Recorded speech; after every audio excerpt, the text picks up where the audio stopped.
Good evening. I call the November 5th, 2020 meeting of the Johnson City Board of Commissioners to order. Tonight, as you can tell, we're meeting electronically, which is pursuant to the authority granted by the Governor's Executive Order number 65, and that an electronic meeting is necessary to protect the health, safety, and welfare of the citizens in light of the COVID-19 outbreak. Thank y'all for joining us tonight, and we're very honored to have Pastor Dwight Jenkins from Boone Trail Baptist Church to lead us in our invocation. That will be followed by the pledge, by which we will all stand and repeat the pledge after me. Pastor? Thank you. May we pray. Father, we are grateful to you for the freedoms that you've afforded to us. I would ask, Father, please, would you grant to us the ability to never take them for granted in our life, in our work. We pray especially for this group that meets this evening, asking, would you grant to them, please, great wisdom, discernment, and the ability to think your thoughts after you and decisions that are made, that they would be made in a way that would honor you and that would be for the betterment of the citizens of Johnson City and the surrounding area. We thank you for this time. We ask your blessings over it in Jesus' name. Amen.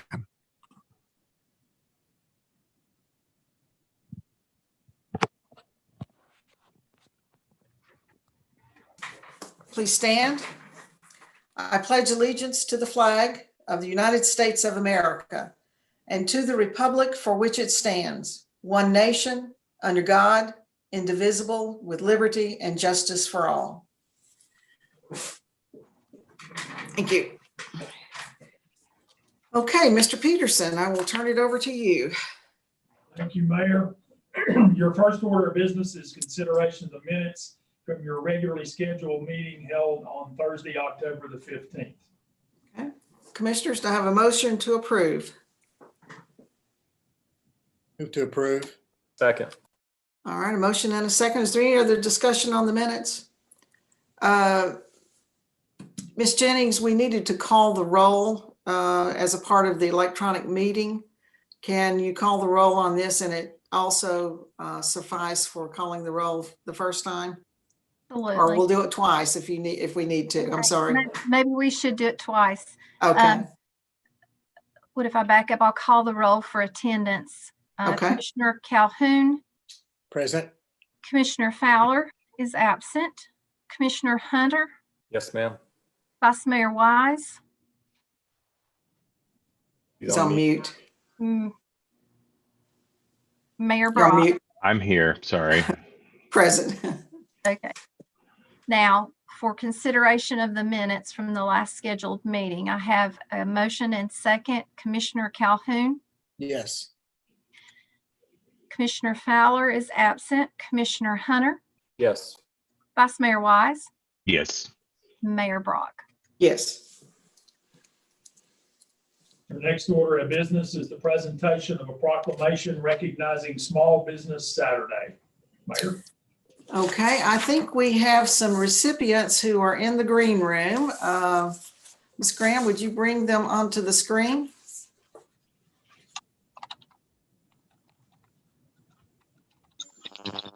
There we go. There's one. Hello. Diane, how are you? Thank you. Hi. You. And we have Wendy Charles and Kim Blaine with us tonight. Yes. It was a great day today. We had the kickoff by the Chamber for Shop Local today and really honoring small business. So kicking off a good celebration. So I'm very proud to read this proclamation tonight, and then I'm going to give each one of you a chance to say something. Whereas local small businesses contribute to our local economy and community, and according to the United States Small Business Administration, there are currently 30.7 million small businesses in the country. And whereas small businesses represent 99.7% of all businesses with paid employees in the United States and are responsible for 64.9% of the new net jobs created from 2000 to 2018. And whereas the effect of the COVID-19 pandemic has been particularly difficult on small businesses, with more than half, 64%, reporting that in order to stay in business, they needed to see consumer spending return to pre-COVID levels by the end of 2020. And whereas Black-owned businesses have disproportionately been affected by the pandemic, seeing nearly 3 times the decline in business activity than other firms, despite the fact that minority-owned businesses represent only 18% of small businesses and just under 20% of businesses that are owned by women. And whereas 62% of small business owners indicate it would be most helpful to have their regulars return and start making purchases again. And whereas advocacy groups, elected officials, and public and private organizations across the country have endorsed the Saturday after Thanksgiving as Small Business Saturday. And whereas 97% of consumers who have shopped on Small Business Saturday agree that small businesses are essential to their community. And 96% say that shopping at small businesses support their commitment to make purchases that have a positive social, economic, and environmental impact. And whereas 95% of consumers report that shopping on Small Business Saturday makes them want to shop or eat at small businesses all year long. And whereas Johnson City is dedicated to promoting small businesses in our community. Now, therefore, I, Jenny L. Brock, Mayor of the City of Johnson City, do hereby proclaim Saturday, November 28th, 2020 as Small Business Saturday in Johnson City, Tennessee, and ask all citizens to support small businesses and merchants on Small Business Saturday and throughout the year. So that was a lot, but it's been a lot of a year this year. So Diane, do you want to start and tell everybody, you can repeat your name again and what your business is? Sure. I'm Diane Taveau. I own Salad Works over on State of Franklin, right across from ETSU. And I used to eat there back in 1996 when I lived in Philadelphia, and it's still my favorite salad to date. And so when we moved here 2 years ago, I'm like, I'm bringing it here. And you can say it's, what is it, 30 million, 7, whatever, plus 1, because we just signed a deal to open another store in Bristol. We got our financing and start construction on Monday for that. So we're going, I've never known small business stuff before COVID because we opened after, so in July. So this is all our normal is what's happening right now. So we're just excited to be open and love our customers, and we're having fun. Well, that's exciting. I've eaten at your restaurant, and it is really, really good. Thank you so much. And for taking a risk during such a challenging time. So way to go. We'll just hope for all the best and success in Bristol as well. They're our sister city. So thank you. Thank you. Wendy, Yes. Wendy, go ahead. Hi, I'm Wendy Charles. I own J. Claire's Nail Salon, which is right here in downtown Johnson City. And I've been in the area for a little over 16 years. So I've been right in this same location for 16 years. So Wow. the atmosphere that I've seen change in the downtown area, it's just been phenomenal. But then it's been sad this year to see some of the businesses close down, like Sabores and the Willow Tree, and those things. So, but being in the business for this long in this particular area, it's been challenging at times because you felt like maybe some of the locals didn't really support you like they should. But with the local support that we're getting this year and the outcome of everybody supporting small business, it's just been overwhelming. And I'm excited about it. I really am. I'm glad to see all the change come up. So hope that the businesses will start striving back again, and we can just look forward to that. Yeah. Yeah. Well, thank you, Wendy, so much. I probably need to come and see you. Come see me. Get ready. I'm here. Yeah. Yeah. Now, Kim, are you going to put us in a yoga pose before you speak? Yeah, we could start with that if you no, everybody would probably leave. My name's Kim Blaine. I'm the owner of Downtown Yoga Center. We've been there for 5.5 years. And I love being downtown. I mean, one of my favorite things about being downtown is being able to collaborate with the other businesses and just knowing your neighbors, like I know Wendy, and, it's just, a real friendly atmosphere. I mean, we partner with Yeehaw. We've done kitten yoga with Dos Gatos. They bring us coffee. We've even been in Capone's vault in the back room and done glow body yoga back there.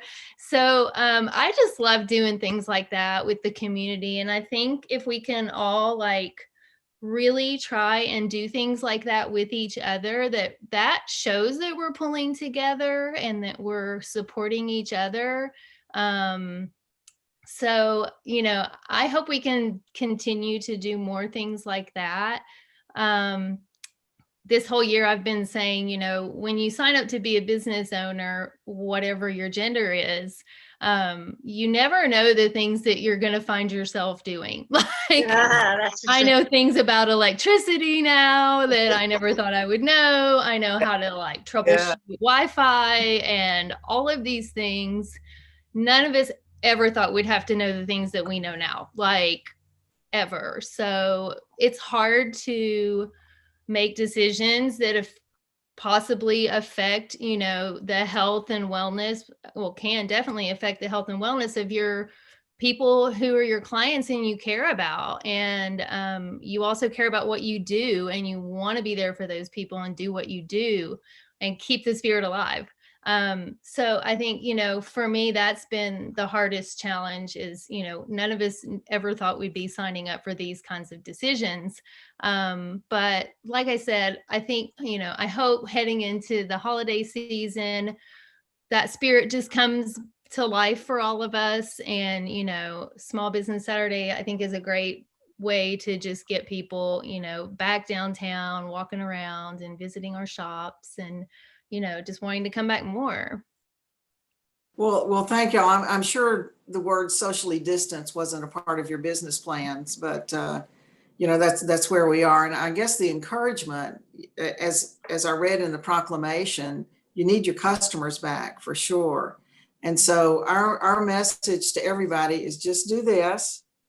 And when they come to your establishments, we know that you're doing the right things to help keep people, you know, safe while they're in your establishments. And we get a lot of calls from citizens who are, they want to make sure they identify businesses that are doing that. The ones that aren't doing it, they stay away from. So anyway, we thank you so much and wish you well as we go into the holiday season. And we're going to be doing some things downtown that I think will probably bring people downtown in small groups. And so maybe that will help your business as well.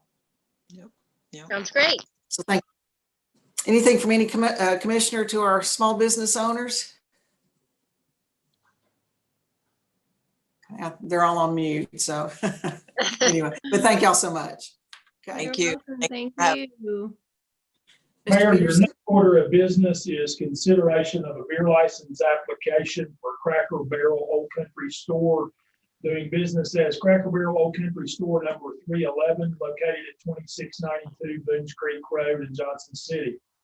This is an application for a Class 1 on-premise beer license. The business is Zone B4, which is appropriate. Legal has reviewed it, finding no disqualifying factors, and our recommendation would be for your approval. Okay. I do recall when we were meeting electronically before, the applicant will not be present. So we rely on staff for their recommendation. And then when the license is handed over, Mr. Peterson, if you would make sure staff asks them if they've read the rules and regulations of selling beer in Johnson City, if they agree to abide by them. Yes, ma'am. Okay. Is there a motion? Motion to approve. Second. Okay, Dr. Calhoun, and a second, Vice Mayor Wise. Any other questions? Okay, Ms. Jennings? Commissioner Calhoun, Yes. Commissioner Hunter, Yes. Vice Mayor Wise, Yes. Mayor Brock. Yes. Your next order of business is considerations of a beer license application for Logan's Roadhouse LLC, doing business as Logan's Roadhouse, Johnson City, located at 3112 Browns Mill Road. This is for a Class 1 on-premise beer license. The appropriate zoning is in place and the reviews have revealed no disqualifying factors. We would recommend your approval. Okay. has it changed hands? Is that why we're doing this, or? That's my understanding. Yes, ma'am. I think they actually closed for a while back in the spring. Yes, Yes, ma'am. the new owner then. Okay. Is there a motion?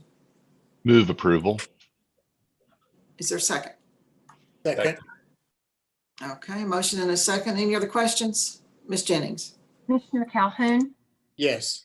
Commissioner Hunter, Yes. Vice Mayor Wise, Yes. Mayor Brock. Yes. Next order of business is consideration of the consent agenda. Commissioners, are there any items that you would like to pull for discussion?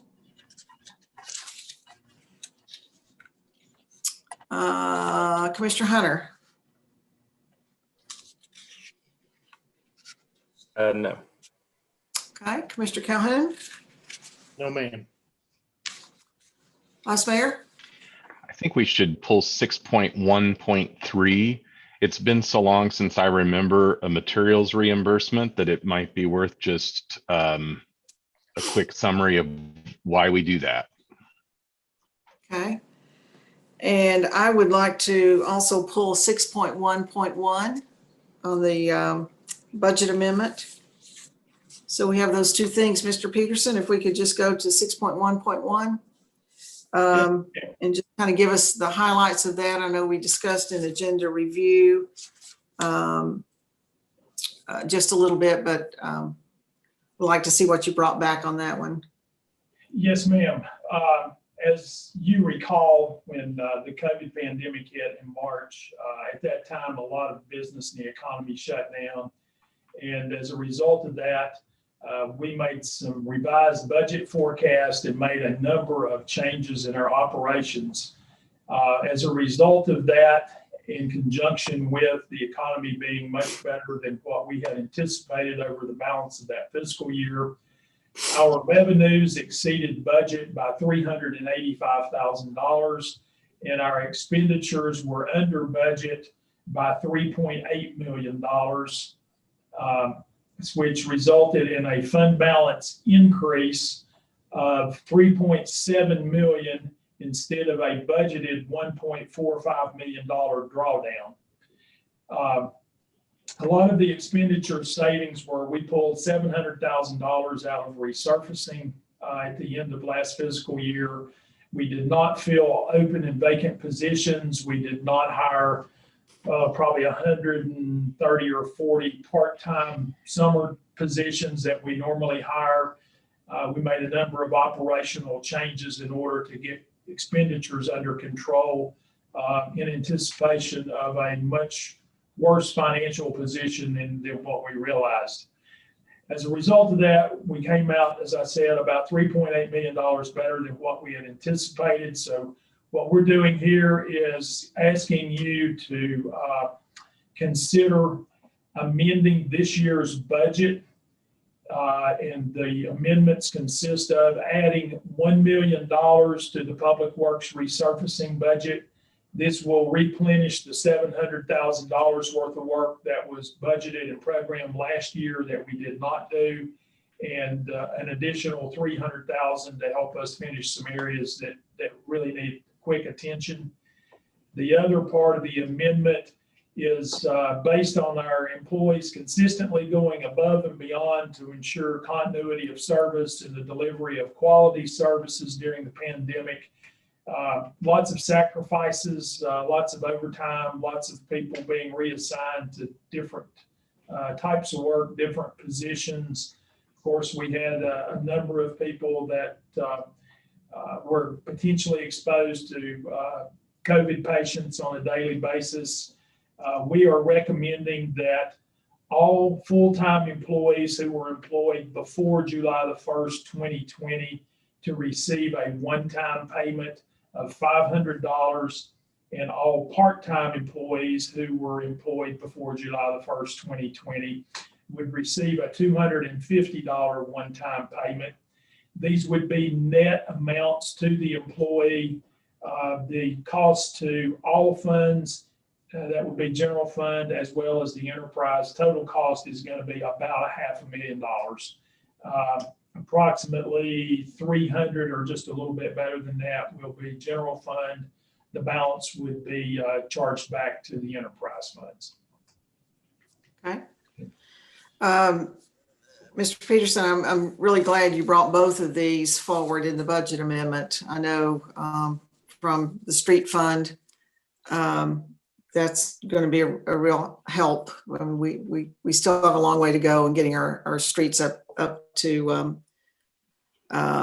where we'd like for them to go. So adding this is a real bonus for me. And then additionally, for the one-time bonuses for the employees, we can't thank them enough because they have been very adaptable, very flexible, very disciplined as well. So we thank you for bringing that forward. Any other comments from commissioners on 6.1.1? Yeah, Jenny, Mayor, I appreciate you actually bringing this one up. Pete, can you refresh my memory in the last budget? Did we hold off on pay raises? I think we did we not? Yeah. Yes, sir. 3 years ago, the commission adopted the hopeful philosophy of doing 3 consecutive years of 4% a year pay plan adjustment. In the last 2 fiscal years, we did implement that. We did not budget for that in the current fiscal year based on what happened last spring. And the plan at this point, we want to review revenues in late January, early February, and see how we're doing with revenues and expenses versus budget. And if the economy continues to be as productive as what we've experienced so far, we would like to come back at that point in time and recommend implementation of part of that, all or part of the 4% pay plan adjustment. We need that adjustment to stay competitive in recruitment and retention. The private sector is making it very difficult for us to recruit new employees and to retain employees. So it's going to be very crucial to our long-term staffing needs and succession plans to continue to make adjustments to our pay plan. And to take that back one more step, several years ago, we talked about should we do a pay study. And after discussions with the board and with Mr. Willis, we determined that the pay study is going to come back with a recommendation to raise the pay plan. So rather than spending the $50,000, $75,000, $80,000, whatever it's going to be to do a pay plan study, we decided to incrementally make pay plan adjustments in order to get our salaries more competitive with other public sector as well as private sector firms. Thanks. And I bring that up because typically, in my history on the school board, I'm not typically a huge fan of unbudgeted bonuses come about. But this was a different scenario where, because of the unknown when the pandemic started, when we were doing the budgeting process, we halted the plan that we had. And you're very much right. The city personnel, in many respects, in many departments, it's really competitive to try to get people out of the private sector into public service. And then the fact that we've had this positive financial gain and instead of a loss, I think it's a short-term fix to kind of help us, meet the needs of city staff. And then also specifically on the repaving, that this isn't additional, this is backfilling what was cut out, so that we can get back on track. Because I'm sure some of us on the commission, if this is one of the articles in the paper tomorrow, we'll be hearing, why are you giving bonuses and whatnot, or why are you funding more paving? But a lot of this is backfilling things that really are deferred expenses that we would have budgeted in the prior, or in this budget. The other question with the bonuses, we discussed grossing them up. Did you mention that tonight? Yes, sir. These amounts will be net to the employees. The employer will pick up FICA, retirement, and all those costs. Okay, great. Thank you. Yes, sir. Thank you. Thank you, Mr. Peterson, for prioritizing that. We appreciate it. And hopefully after the first of the year, we'll have a good Christmas holiday season and be able to talk about this again. Our next one was 6.1.3. I'm sorry, was there somebody else? Yeah, just one quick comment. This really plays right into our strategic plan that we're going to talk about later on, how critical it is that we make sure we recruit and retain our employees. I wish it could be more, and I don't think that we ever thought we'd be in this position here in November, back in the spring, when things were shut down. So our employees have done a fabulous job. So Mr. Peterson, thank you for bringing that forward. Yeah. Yes. Anything else?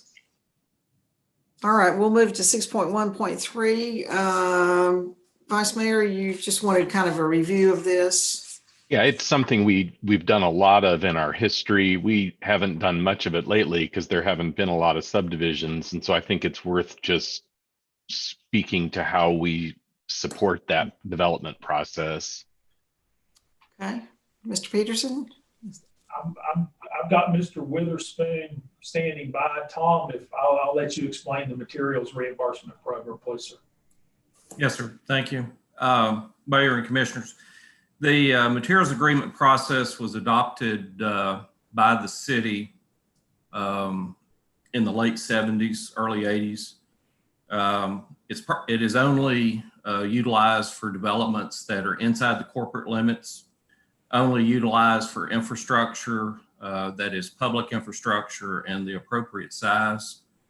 Is originally adopted to make sure proper materials, construction activities were utilized in the developments. It also was utilized to encourage developments to install and connect to the sanitary sewer system versus installation of septic systems. So it's been a very successful program over the last 40 years on encouraging those activities to occur. This specific development is out off the Bristol Highway. We actually entered into this agreement and the commission approved the agreement with the developer in August of 2017. The infrastructure, the public infrastructure out there has been installed, inspected, tested, and accepted onto the city's water and wastewater system. So we would recommend release of this materials posting. Any questions of Mr. Witherspoon? Does that suffice? Yes. Okay. Is there a motion to pass the consent agenda? So moved. Is there a second? Second. All right, motion is second. Any other comments? Ms. Jennings? Commissioner Calhoun, Yes. Commissioner Hunter, Yes, ma'am. Vice Mayor Wise, Yes. Mayor Brock. Yes. Thank you, commissioners. The employees certainly appreciate your support in that budget amendment and extend their sincere appreciation for all you do for our employees. Next item is consideration of ordinance number 4757-20. An ordinance to amend Article 2 definitions, Article 6 use requirements by district, Article 9 sidewalk regulations, Article 11 parking regulations, and Article 12 landscape regulations in the City of Johnson City zoning ordinance as it relates to child care facilities. And I would ask Mr. Mitchell if he would introduce and explain the item, please. Thank you, Mr. Manager. Mayor, if it's all right, if I could share my screen. Certainly. Thank you.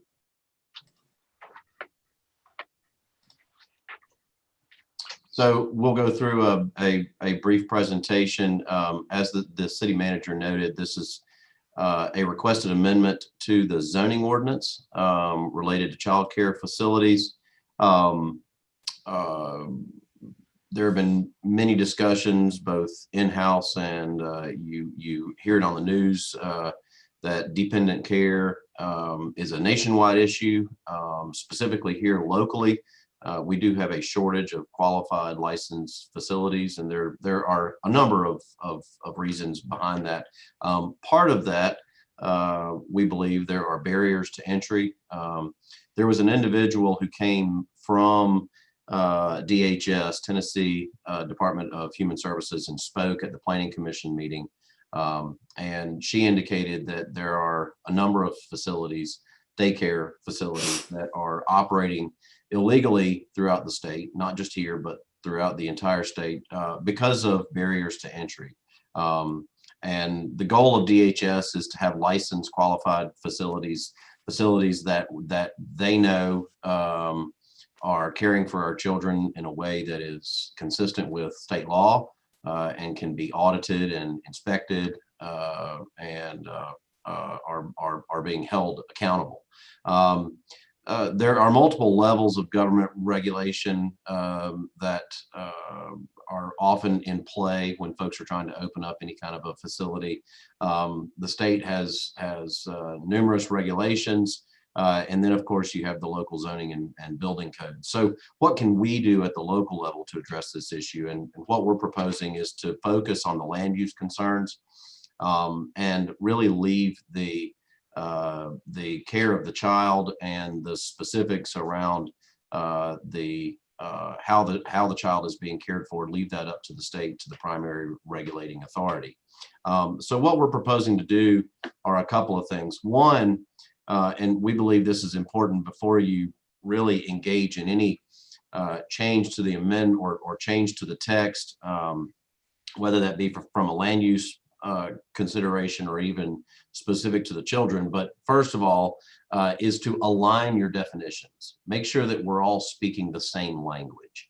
And so one thing we are proposing is to repeal our current daycare definition and then adopt the state definitions for childcare homes, and those would be facilities operating out of a residential type of setting, and then also childcare centers. Those are facilities operating in more of a commercial capacity with a larger number of kids.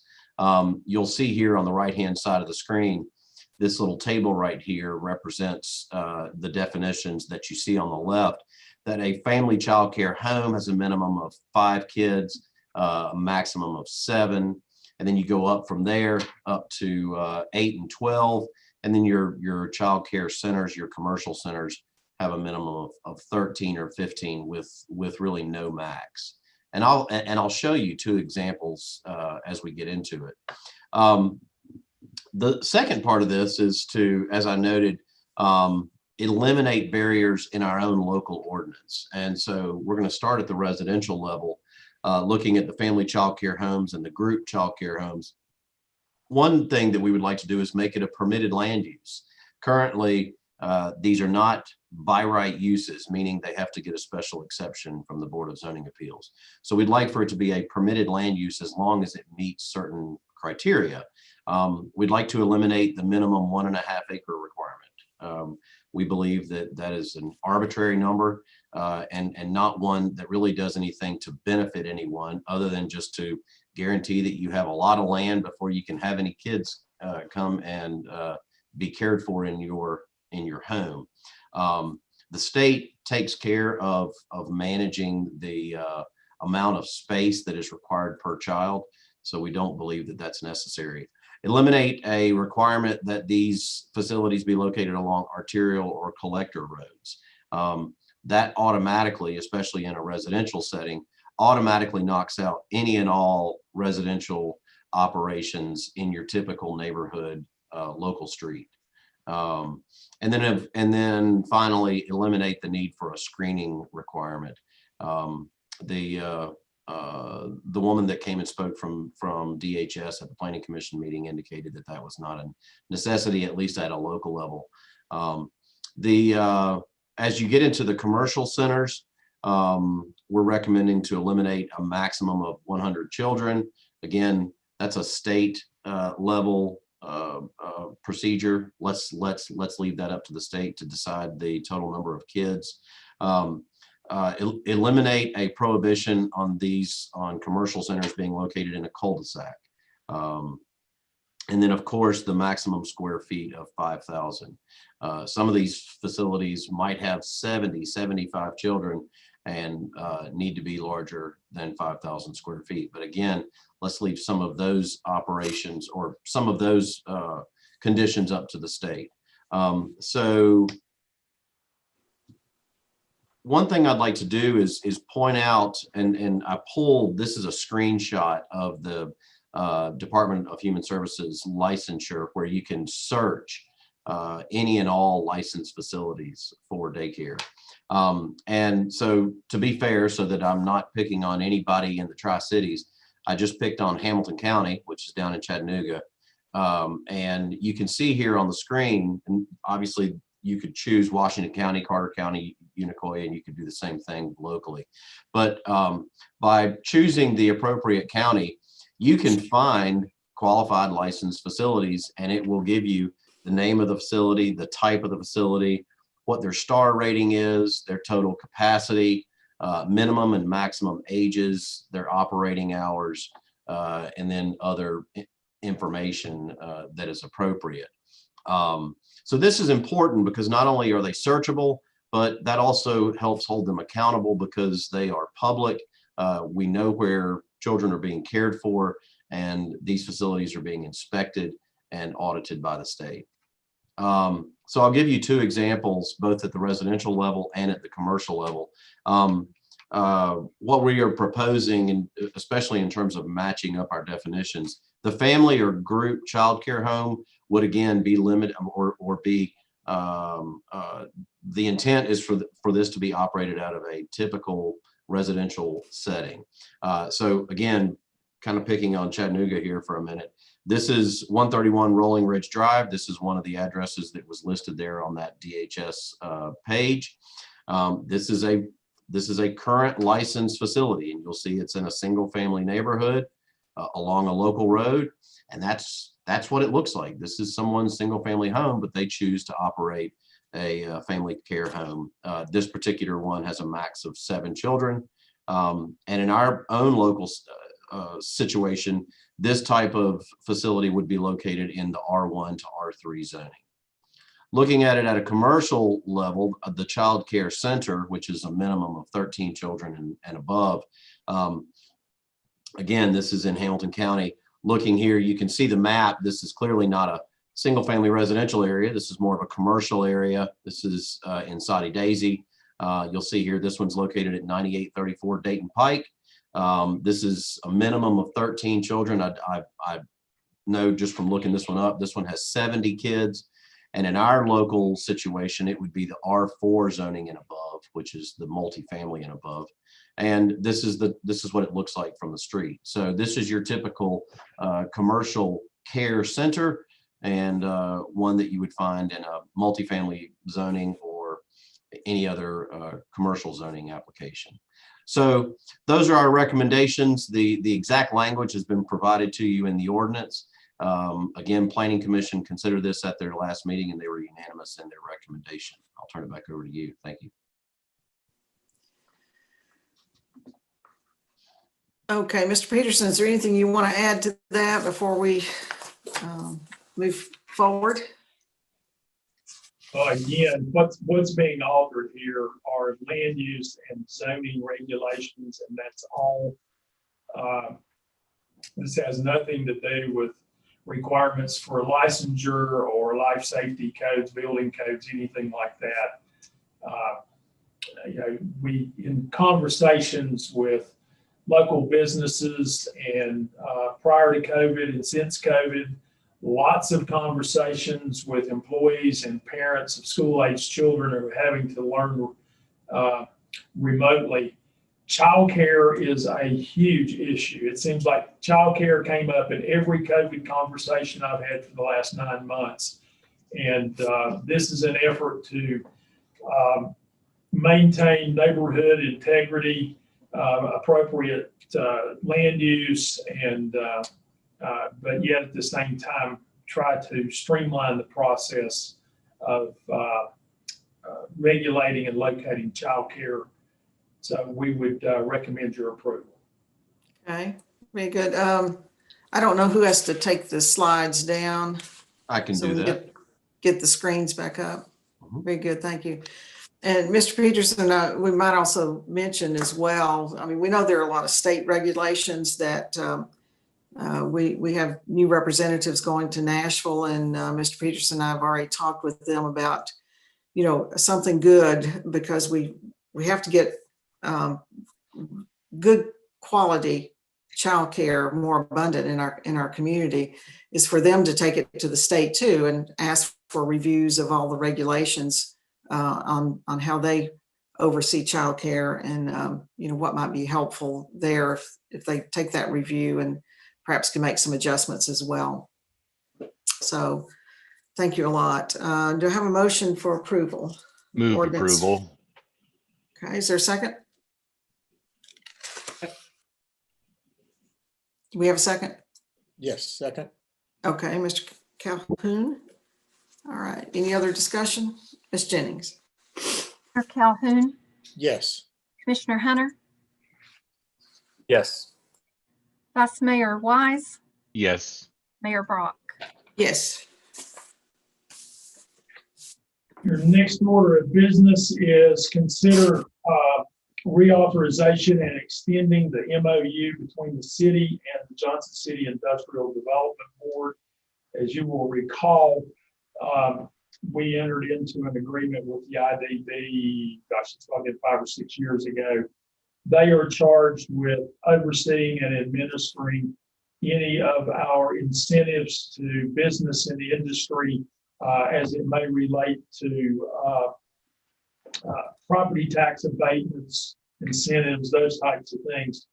This agreement has not changed. It just requires a reevaluation and approval to extend the term of the agreement.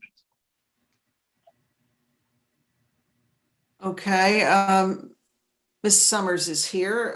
Did you want to add anything to it, Alicia?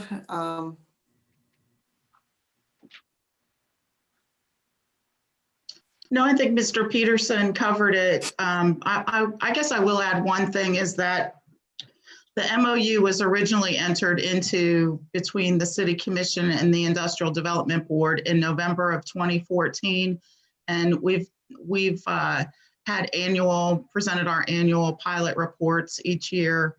And it has been reevaluated and extended each year since 2014. Very good. All right, is there a motion? Move to approve. And a second? Can I get a second? Second. Okay, Vice Mayor.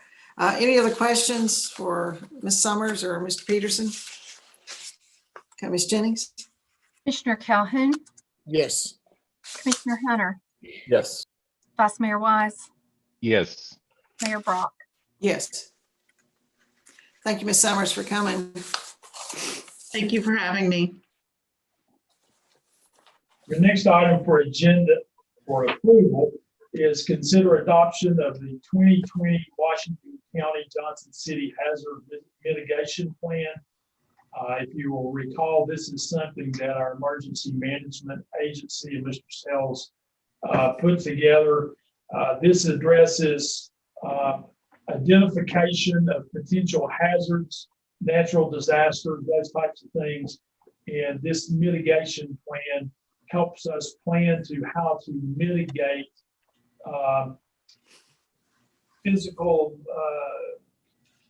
flooding, tornado activity, those types of things, what actions that we can take to mitigate some of those natural disasters from occurring. This is a required step in order to be eligible for some FEMA reimbursement anytime we're involved in a natural disaster. And as Mr. Sells pointed out the other night, the approval of this has put us in line to make application for about $1.5 million for some hazardous mitigation money that would be used down at the wastewater plant if approved. We would recommend your approval, and I don't know if Mr. Sells is with us tonight or not, but if so, he could answer any questions you may have. I think as a companion to this too, he mentioned after the first of the year, they're going to plan, it's kind of tabletop exercises that last 2 days. It's great training for elected leaders that if we suddenly find ourselves in a crisis or emergency situation, that we understand and know what to do. So I attended when I first came on the commission in 2013, and it was well worth the time, real eye opener. So do we have a motion to approve? So move. Second. And a motion and a second. Any other questions or comments? Ms. Jennings? Commissioner Calhoun, Yes. Commissioner Hunter, Yes. Vice Mayor Wise, Yes. Mayor Brock. Yes. At this time, Mayor, the agenda calls for the presentation of your new 2020-2025 strategic plan. And I will turn it over to you, Mayor, for introduction and presentation.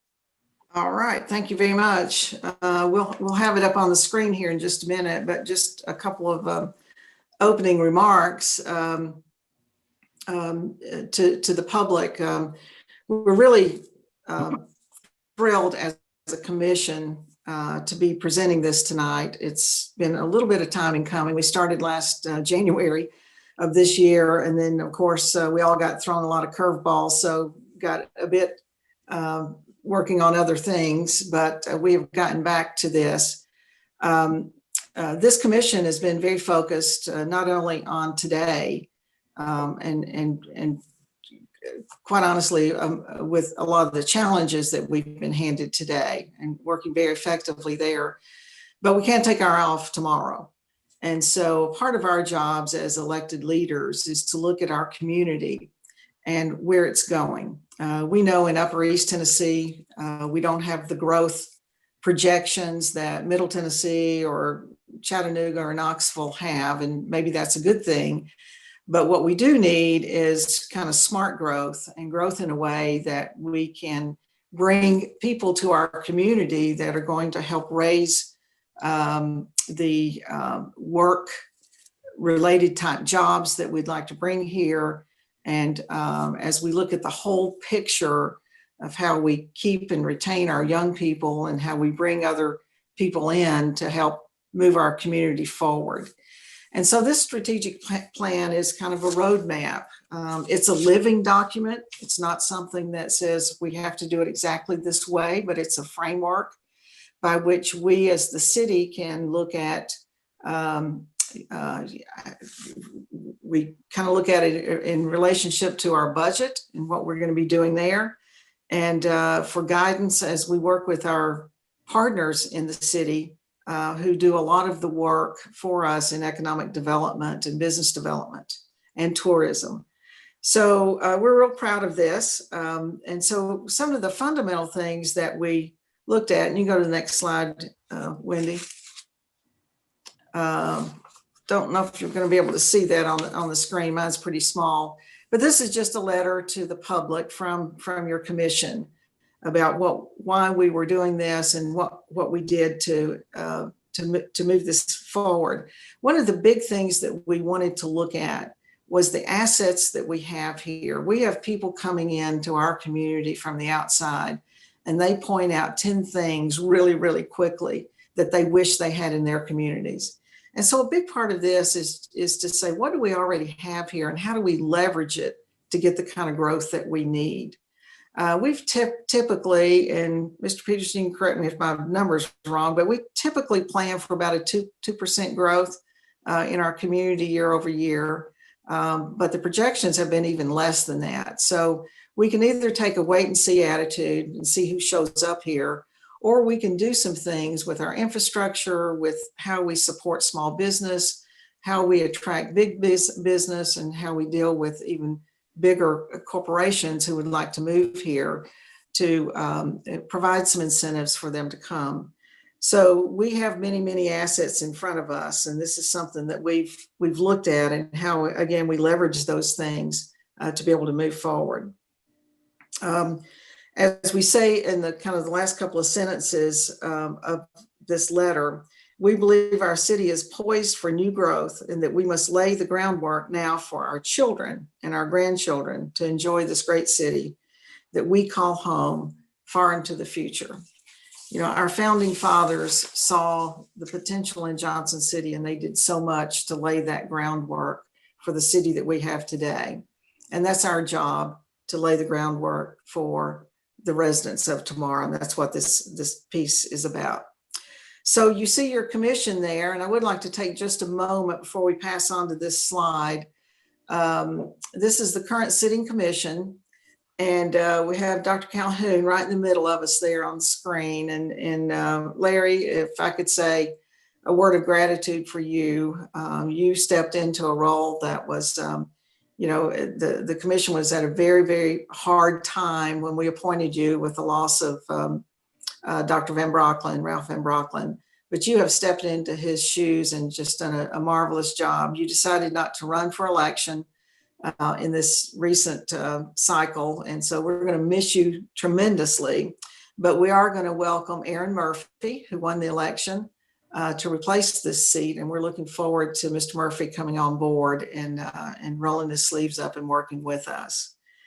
So in this part, Mr. Peterson, I'll just kind of talk to you just a little bit, because we're going to turn this document over to not only the public and our partners in the community, but to you as the leader of the city, the administration. And as we've talked, and you've been working hand in hand with us on this document, that now the staff will look at it relative to the work that they're already doing, and then to look at how we can develop some objectives that we can achieve over time and put some timelines around that. So we're really proud to be able to turn it to you and to let you and the staff take on from here. Okay, next slide. There we go. So there's some beautiful pictures in here, and every single picture is of Johnson City. Just to real quickly talk about the process, we didn't do this in a vacuum. We used a lot of data that was accessible to us, the first and foremost being our own citizen survey. Every 2 years, we survey the community to see how we're doing as a city in delivering the services that you need and require. And then secondly, what your care abouts are, what you would like to see more of. And so we get some tremendous feedback from you. We've also had the opportunity to look at a branding study that was done of Johnson City. And you saw a couple of years ago, we started a new brand to make ourselves look a little bit more modern, and to also accent some of our natural assets, which are the mountains. But in that process, we got just so much valuable information about what people thought about Johnson City. And, you know, we're kind of in a bubble here around ourselves, but when you hear other people talk, it really opens your eyes. So we used a lot of that information. We also used the TVA Economic Development Community Development Report, which had a lot of, you know, hard data in it for us to look at. And probably one of the most valuable things we did was a meeting with our economic development partners that do so much work on behalf of Johnson City. And that's the Chamber of Commerce. That's the Convention and Visitors Bureau, NetRep, Northeast Tennessee Regional Partnership, who do business development, NETA, which is the tourism group regionally, and Bright Ridge, who as a part of their mission also works on economic development. And that was just an incredibly rich meeting that came up with a lot of actually what we adopted in this plan here.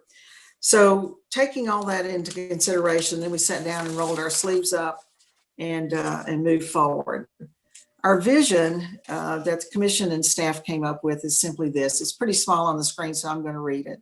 Johnson City is poised for continued growth and revitalization from the lifestyle advantages afforded to us by our natural assets and outdoor amenities to a low cost of living, outstanding public schools, a distinguished regional university, an innovative healthcare sector, and robust technology infrastructure. Johnson City holds the key to its future, the future in which we retain and attract the best and brightest people and industries, and work together toward a shared vision so all of our citizens can experience prosperity. So that's what we hope to aspire to and to inspire our citizens and our businesses to move forward in a very positive and productive way. You can move on. Okay. Now, what you're seeing there, to the public who's watching, this is a new addition to downtown Johnson City. You've probably walked through this corridor hundreds of times, but this is the Breezeway. Unfortunately, the willow tree would have been on your left, and we miss them so much downtown. But you're going from the downtown square to Main Street. And the JCDA, Johnson City Development Authority, with other partners, redesigned this corridor after the city did some work to shore up the wall and to create a space that is so attractive as a gateway from the parking lot into downtown. So you're going to see more and more of these kind of things. So what the commission came up with after we did all this background work and study is 4 key areas that we wanted to focus on. The first being economic vitality. Second being quality of place, where you can achieve a quality of life. Future-ready infrastructure, and then just excellence in city government. These are things that so many things will sprout from, but if we can kind of keep these 4 things as our banners as we move forward and work with our partners and work with city investment, we think we will see growth. Okay.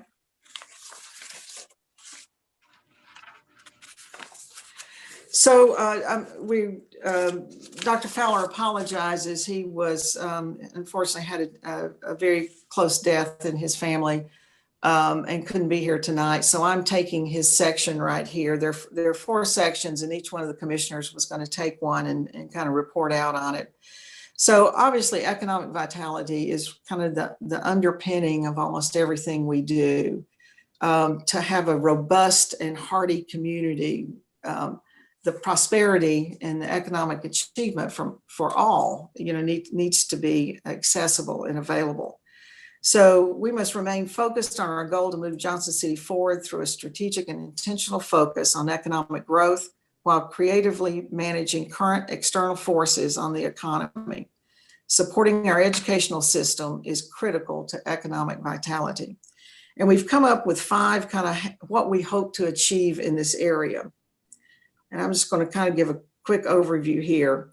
But we did this just today. In fact, when it was announced of Shop Local and supporting existing businesses in Johnson City, because, man, they've taken a beating over the last 8 months, that, we have to have the jobs here and the businesses who create those jobs in order to increase the talent attraction and then retention. So we need to bring people here if we don't have the workforce. But when businesses look at us, they want to make sure first and foremost that we have a workforce that's available to be able to work in their business. So that's an ongoing challenge for us to have this work-ready workforce. And so that's certainly one of our goals. How we recruit and attract new businesses with focus on remote workers. I can share this with you, and I think everybody that's on our Zoom meeting tonight would also say this. We are seeing people move into our community away from big cities and other states. This COVID virus has really spurred a lot of people to make some changes. And so we are an ideal place. What we need to do to be able to support people who want to come here and perhaps even live out in more of a country setting is to have the infrastructure in place so that they can run a business out of their home. And that's broadband. And so we are in total support of what Bright Ridge is doing right now by offering 10 gigs of bandwidth, which is huge to businesses. We don't need it as probably an individual unless we do a lot of gaming or something. But the Bright Ridge model is really becoming very effective for us to be able to attract those remote workers. We want to cultivate a local entrepreneurial ecosystem and prepare our workforce for 21st century jobs. As everybody hears, the jobs that perhaps my grandchildren will fill aren't even in existence today. So things are changing very rapidly, and technology has taken us to places that we couldn't even imagine a few years ago. So we have invested some money with local business development people to help put this network of support so that new business startups can have the support they need in a community to help them get up and running as quickly as possible and to be successful. So we think we're also a very good setting for small business. The picture you're going to see that you see on the right of this page is of West Walnut Street that I think one of the other commissioners will talk about in just a moment. But we can see a lot of small business startup operations heading into that zone for sure. We also want to encourage economic development in traditionally underserved areas. We have a couple of initiatives that we're going to be doing to look at neighborhoods that may not have the amenities that are needed for helping young children really develop to the point of where they're kindergarten ready. So how we encourage businesses to perhaps go into areas that are underserved, that's going to be a very, very important thing. And then the last thing I'll mention, and then turn it over to our next commissioner, is just how we maintain a resilient economy during challenging times. We just heard from Mr. Peterson about our budget amendment. One of the things that kind of got us to this place is our, we always have to have a balanced budget, and we're very strict with, the budget planning process, and to build in that resiliency and that strength in our financial profile that we can weather storms. And I think we have weathered this very well. In fact, we've come out of it, better than we ever thought. But a part of that is the discipline in which the city is run. And Mr. Peterson, I always thank you for this part of it, but he's a taskmaster, and he kind of keeps the commission from spending too wildly and keeps us reined in. But what he does is help us focus the investments that we make in our community so that we see a return on that investment that's for the benefit of the public. And so we're very grateful. I'm now going to turn it over to, I've talked too long, our quality of place. And John, Commissioner Hunter, I believe you're going to take this one. Yes, ma'am. Thank you, Mayor. And I'd like to say, I think as the rest of us are, I'm extremely excited to see this finally come to fruition. Sometimes it feels like things take too long, but as the saying is, measure twice and cut once. And I feel like that we definitely did that with this project. And I think it's important in that, this is kind of the framework and the guideline as to how to help us stay on course and to keep on task for the things that will better our community, for our citizens and those who visit us. And with that, the second key objective of our strategic plan is in respect to quality of place, as you mentioned, and also as stated in the document that you see on the screen. We've got so much to offer in the realm of economic development, but we also have a premier educational system. We're home to a blossoming regional healthcare system, and we also are really honing in on highlighting and developing those recreational amenities that God blessed our region with. and so there's 8 key points in this sector that we focus on. And the first is, continued growth in educational, not just excellence, but opportunities for attainment. And I might be breaking up. I'm getting a note that my internet connection is unstable. So if I break up, let me know. In this realm, we want to continue the long-lasting tradition and value that the city of Johnson City has had in education. A long time ago, the citizens of Johnson City recognized the importance of education and funded above and beyond state requirements for local education of our children. But along with K through 12, vocational training and higher education is key to the success of our region. And so then we move on to the second bullet point, which is, entertainment districts and downtown, growing the downtown footprint and vibrancy, which, we've started, with flood mitigation, with facade grants and whatnot, but now we're doubling down with the development of the Walnut Street corridor and other focuses within downtown and other areas of our city. The third bullet point it is in respect to cultural experiences and opportunities with appreciation for the arts, both indoor and outdoor.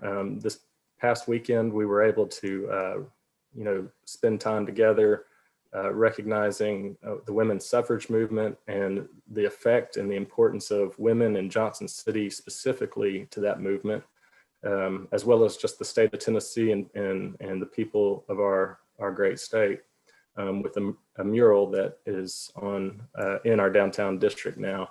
And then we've also had several other murals that have started to see their way around the downtown area, but also with opportunities for cultural learning opportunities for our residents and for our children and our students. The next would be to promote our community as a safe place where children can grow and thrive. And we're doing those things and plan to do that through trying to seek a recognition as a child-friendly city. And then continuing to invest in outdoor attractions, making ourselves a destination city through working in conjunction with the newly developing CVB, our Parks and Rec department, and others. We intend to develop and promote an expanded number of world-class outdoor amenities for our residents and our guests. Going on down the list, housing diversity, we're looking for ways to use some great initiatives and tools we've taken on in some of the past 2 years, where we will truly be able to work with developers and businesses to truly offer a targeted approach to support demographic growth and success to make businesses successful, while at the same time meeting the needs of the underserved. And then also we've got, an initiative to work towards effective and efficient support services.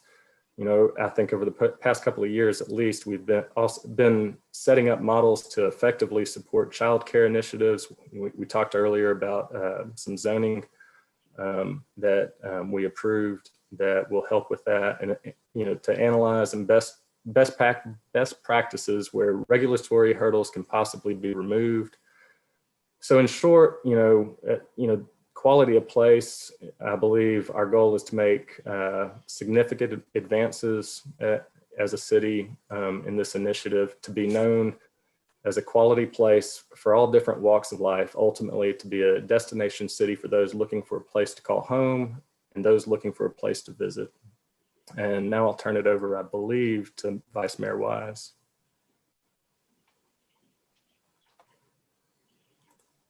I have the infrastructure component of our plan, so I got the really exciting stuff. Infrastructure is really the foundation. It's the stuff on which everything else is built, and is often missed or not seen as critical. But you can look at downtown and see what happens when you take care of the flooding and the stormwater. You create an environment that encourages investment and a new economy and new growth. And so we've identified a handful of areas specific in infrastructure, some of them things that you would readily think of, like continuing to invest and maintain essential infrastructure like water and sewer and stormwater and sidewalks and streets, et cetera. And we're continuing to make that commitment, as you even heard in our agenda earlier this evening. But I'll back up on that. Another part of infrastructure is something that historically hasn't necessarily been a part of our thinking of infrastructure, and that's the widespread deployment of things like the 10 gig internet that we've been a part of through our partners at Bright Ridge, and deploying and seeing widespread deployment of access to that internet throughout the entirety of our city, and then the adoption of 5G.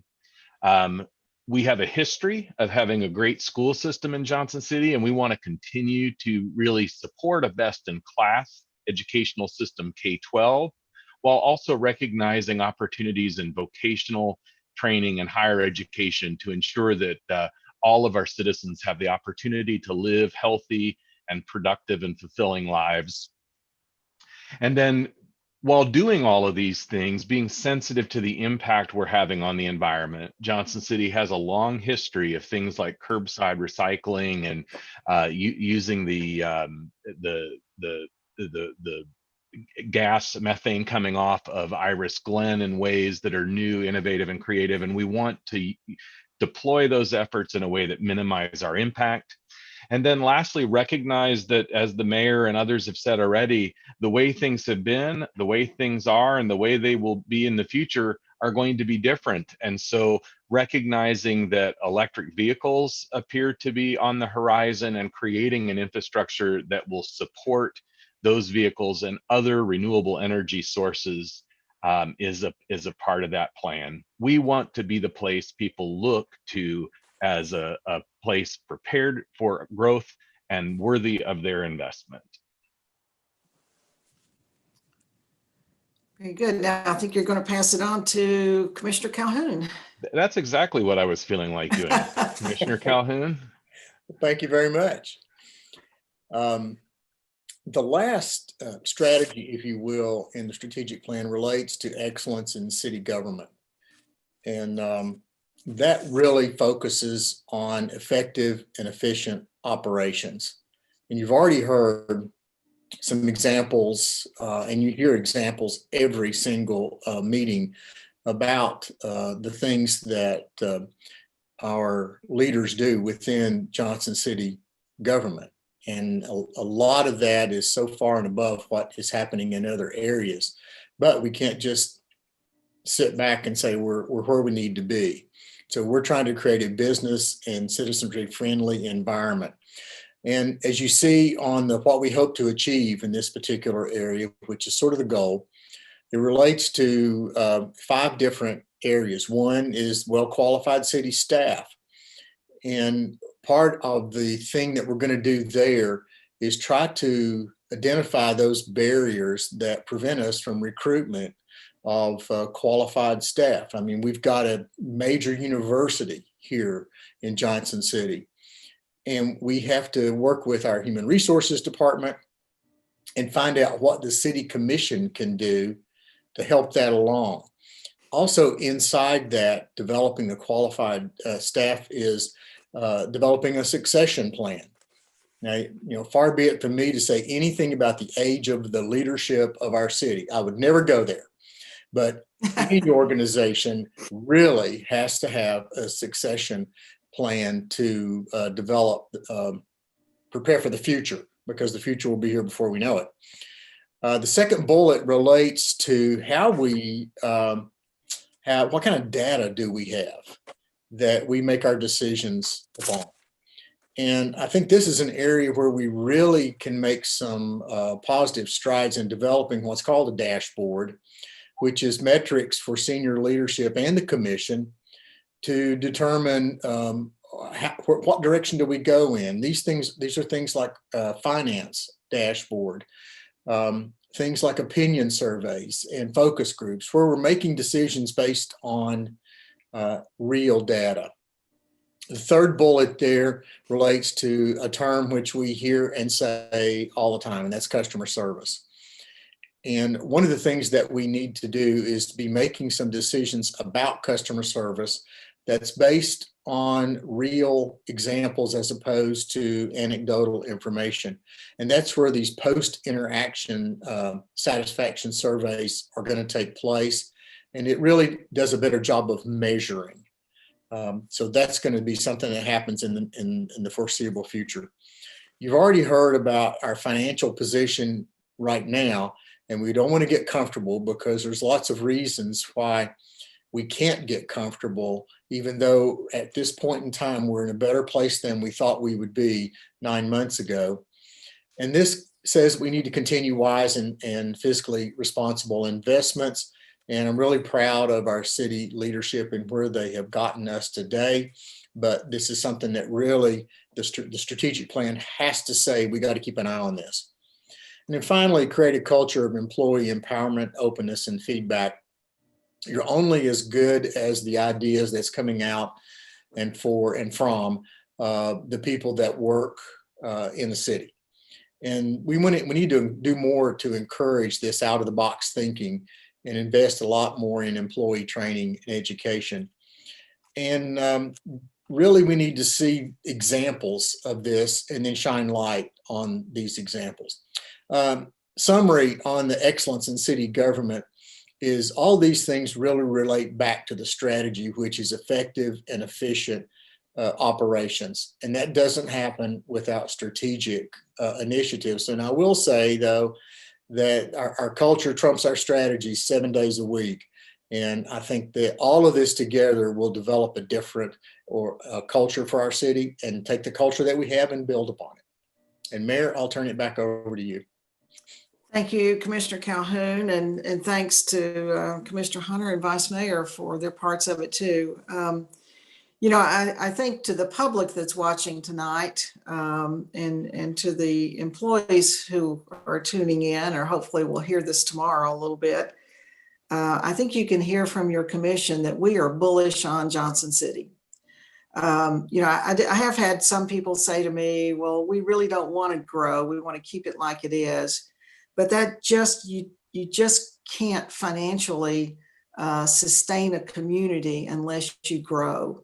What we're proposing here is how we do that in a way that really is, that we're doing things on purpose to try to attract the kinds of businesses, and we need young people. I mean, our average age here, as Dr. Calhoun said, is a little bit, I think our average age here is about 39 or 40.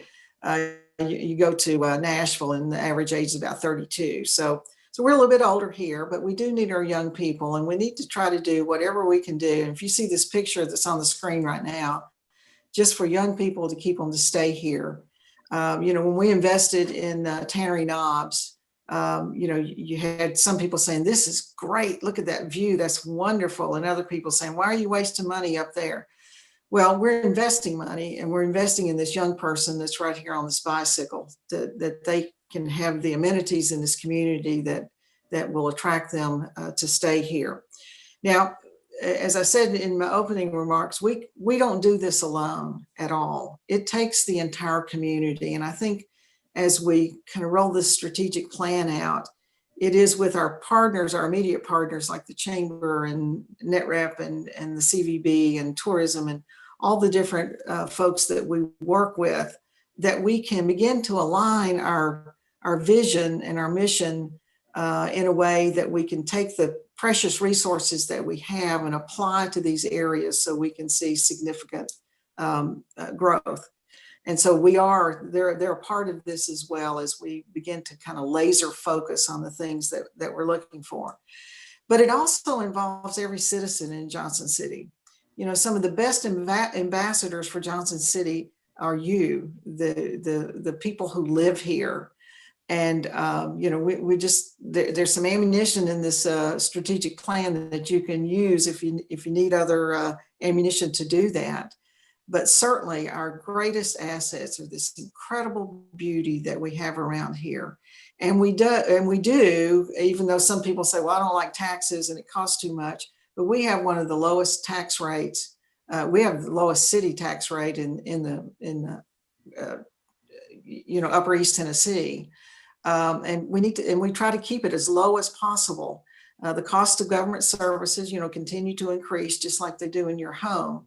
So we weigh and measure that. And the way we can keep taxes low is to get this organic growth into our community so that, you know, Mr. Peterson's coming back and reporting on sales tax revenues and how well we're doing. And that just brings money for use to the city to be able to reinvest.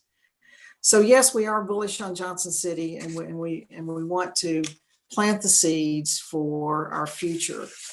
Kind of in conclusion then, as I mentioned, we have a whole host of partners, and we've used words as we've gone through this planning process of being creative and innovative and bold. We need to look at status quo is probably not going to get us to where we need to go. So we have to look forward and be willing to take risk. So we're really, you know, we have a lot to work with here.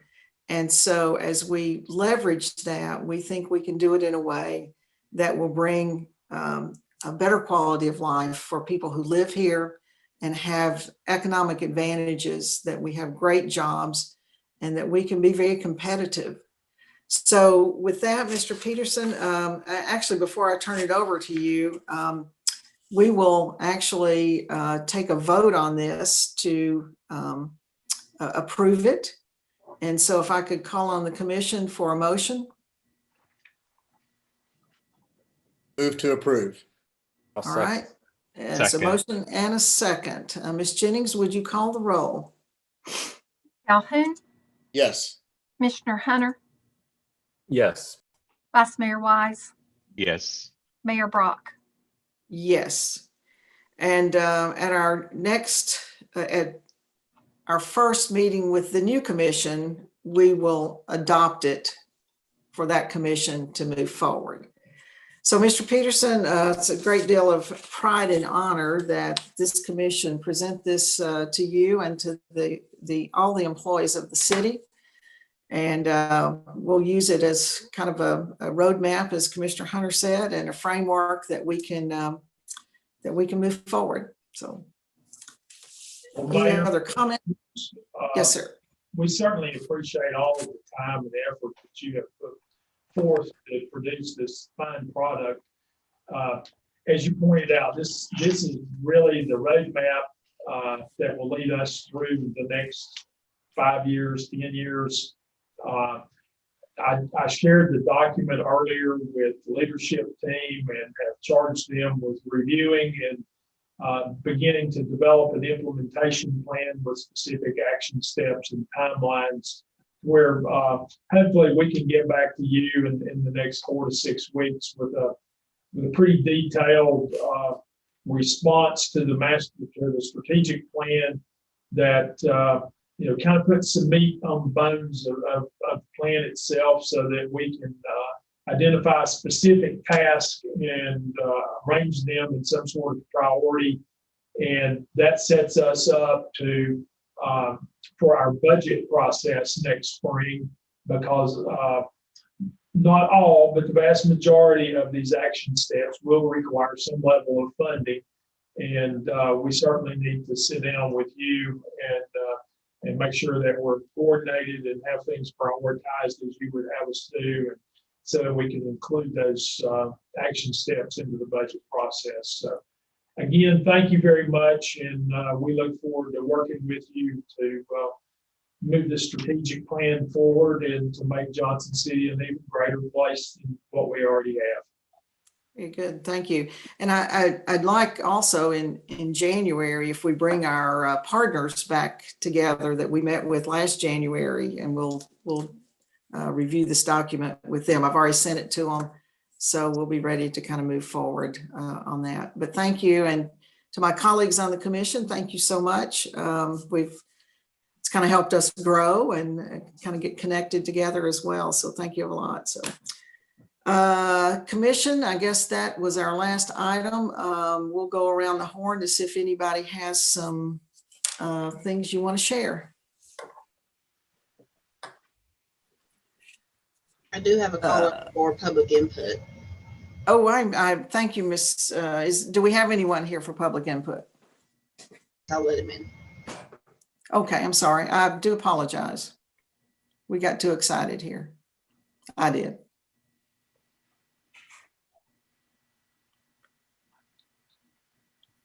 Mr. Cooper, how are you? Can you hear me?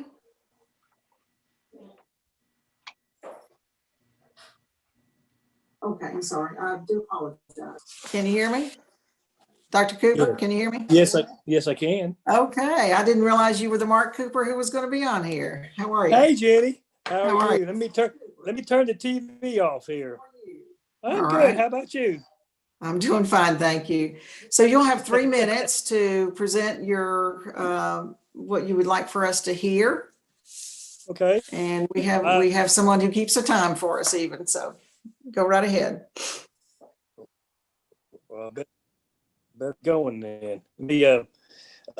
Anyway, I'm Dr. Mark, been a resident since 1994 and live at 117 Blakemore Circle, and I've lived here since 1984 as well. I worked at university now. I'm working with Attorney Williams, and I've been there about 25 years at Payman Associates. I've sort of been delegated as a community representative for our neighborhood in Blakemore Circle and Johnson City.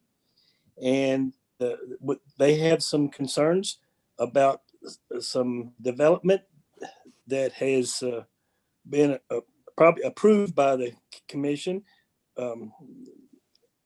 Really, the concerns are related to about 4 different items.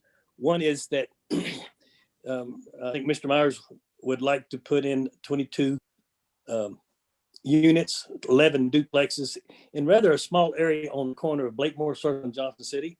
The community around us has really been upset about that, and are concerned that this will change the nature of our little community here. But I want to congratulate the city on some things before I bring up some of those issues. But because if you go up Blakemore Circle, there has been some wonderful changes, wonderful new houses that have replaced some of the old things that were there. And it's just a lot nicer than it used to be. And around Blakemore Circle, they've done the same thing. And it's really been a nice thing to see over the last 10, 12 years that developing. With that said, they're concerned about this development because it's kind of a compact area, and the neighborhood is afraid of the increased traffic. And we had a traffic problem several years ago. Something happened to this. We're not sure what happened to that, but we had identified a speeding problem and a traffic problem in the area before, and that has actually continued. So we'd like the city to look at that and see how this unit, we feel that the apartment complex is going to put more pressure on our existing problem. The second issue is that we're concerned about really water runoff, because there's going to be quite a bit of concrete and asphalt and to build that kind of units. And there's lots of sinkholes that have developed in this area, and actually it floods into the back of my field, and then it goes down into some caves and then goes out on Carter Sales Road. So we're sort of concerned about the citizens that even live on Carter Sales in a little trailer park down there. And we'd like the city to kind of look into that in more detail, because we're concerned about the environmental impact of that. And but those are the two major issues, and there's a couple more that we're concerned about. We've had apartment here in the past that were grandfathered in during the annexation that have had problems in terms of crime, drugs, domestic violence. Actually, there was a couple of meth labs that were broken up there. So we're kind of concerned that we don't want that environment. Now, Mr. Myers says that he's going to build these houses, and from them they look very nice. But we still think that the 22 units are just too much for that area, and it would put too much pressure on our little community. We have a really nice place that people walk with their animals and their children and around our little area. And I would invite any of you guys to come out and drive that circle so you can see. And I think you'd realize what we're talking about. But we don't want to stop him from developing it. That's not our intent. Really, we'd like to continue what has already been started by Johnson City and continue the one family that area for property. Those other concerns too. But anyway, that's what I've got to say. Well, thank you, Dr. Cooper. We appreciate that. I know staff will be advising. Let me just see if there are any commissioners who would have any questions, if there was anything that need to be cleared up. And feel free to contact me back. We did get a petition around, and 107 people signed it. I think you got copies of it in front of you. I think I sent that to you to kind of outline what we just talked about. But 99.9% of the people in the area would like it to be developed in a different way. Let's say it that way. All right, we appreciate that. Okay. We'll follow up with a discussion with Mr. Peterson and staff, so we have a little better understanding of this. Okay. But we thank you for coming on. It's good to see you again. It's been a few years. Yeah. Oh yeah, it is. I'm a little bit grayer than I used to be. All right, thank you. So Commissioner Calhoun, do you have any parting words? Well, just and certainly this is a planning commission issue, and on this particular issue, I think we do need to have some advice back from Mr. Peterson and Mr. Mitchell. So I think we need to listen and see what we need to do as far as reacting to their concern. The only parting comment I'd make is just basically congratulations to Aaron Murphy will be taking this seat in December, as I understand. And congratulations to Todd and Joe for being re-elected. And I just want to say thank you to all of the people who ran for city commission. It just shows how important this particular group is. And certainly I thought this was my last meeting, and I'm understanding now there's 2 more meetings. But I'll have a couple things to say at the last meeting, but just congratulations to all the winners, and congratulations to those who put themselves out there to run for seats, not only for the commission, for the school board and others. Mr. Hunter?